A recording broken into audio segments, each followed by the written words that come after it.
हो गया।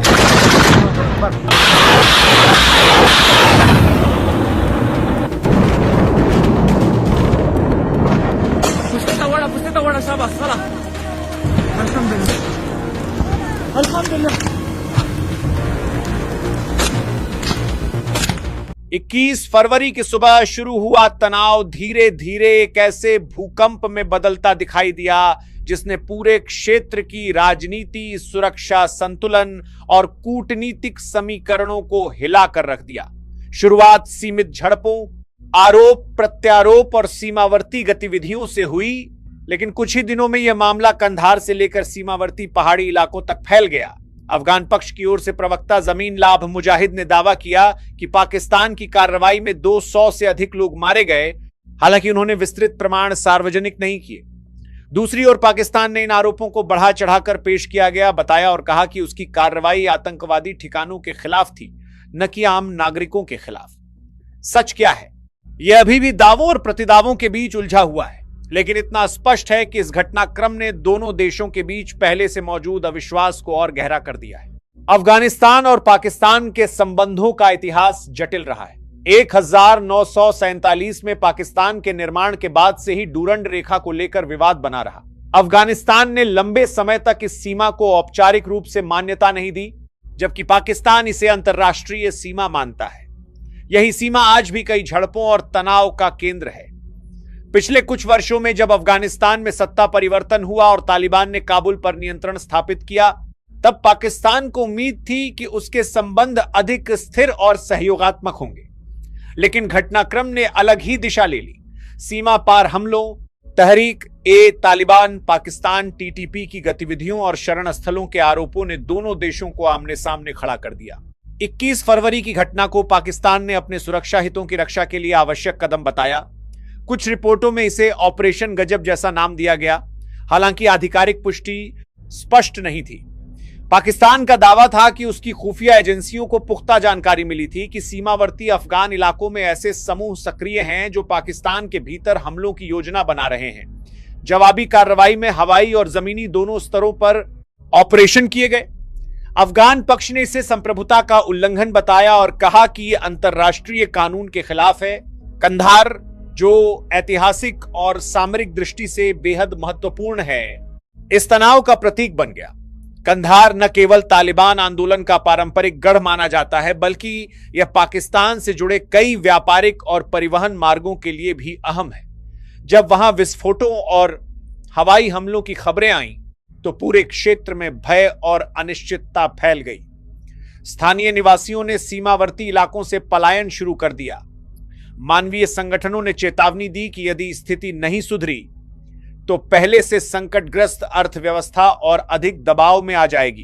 अफगान प्रवक्ता जमीन लाभ मुजाहिद ने कहा कि पाकिस्तान की कार्रवाई में बड़ी संख्या में नागरिक मारे गए। उन्होंने अंतर्राष्ट्रीय समुदाय से हस्तक्षेप की अपील की और कहा कि यह केवल दो देशों का मुद्दा नहीं बल्कि क्षेत्रीय स्थिरता का प्रश्न है।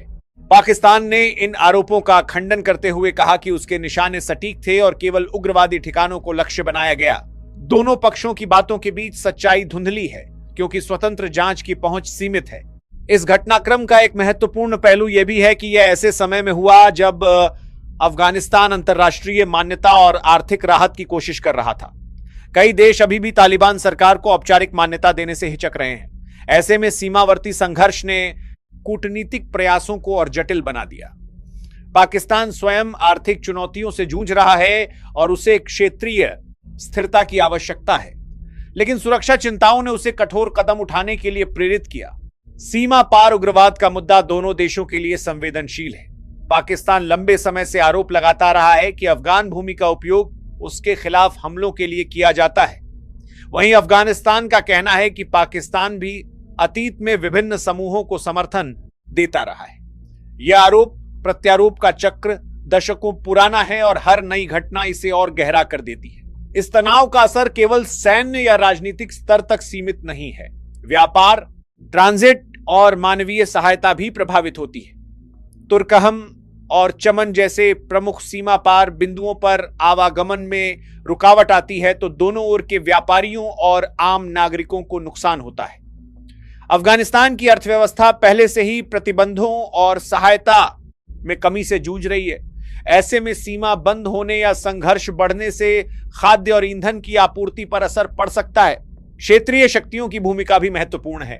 चीन, ईरान, मध्य एशियाई देश और रूस सभी इस क्षेत्र में स्थिरता चाहते हैं। यदि अफगान पाक तनाव बढ़ता है तो इसका असर व्यापक भू राजनीतिक समीकरणों पर पड़ सकता है। दक्षिण एशिया पहले ही अनेक चुनौतियों का सामना कर रहा है। ऐसे में एक और मोर्चा खुलना किसी के हित में नहीं है।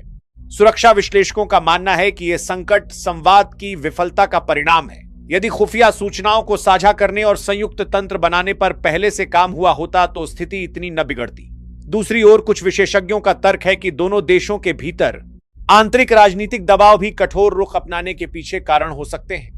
जब सरकारें घरेलू चुनौतियों का सामना करती हैं तो वे कभी कभी बाहरी खतरों के खिलाफ सख्त कार्रवाई दिखाकर समर्थन जुटाने की कोशिश करती हैं। मानवीय दृष्टिकोण से देखा जाए तो सबसे अधिक प्रभावित आम नागरिक होते हैं। सीमावर्ती गांवों में रहने वाले लोग अचानक गोलाबारी या हवाई हमलों की चपेट में आ जाते हैं। स्कूल बंद हो जाते हैं, बाजार सूने पड़ जाते हैं और परिवारों को अपने घर छोड़ने पड़ते हैं। अंतर्राष्ट्रीय संगठनों ने संयम बरतने और नागरिकों की सुरक्षा सुनिश्चित करने की अपील की है।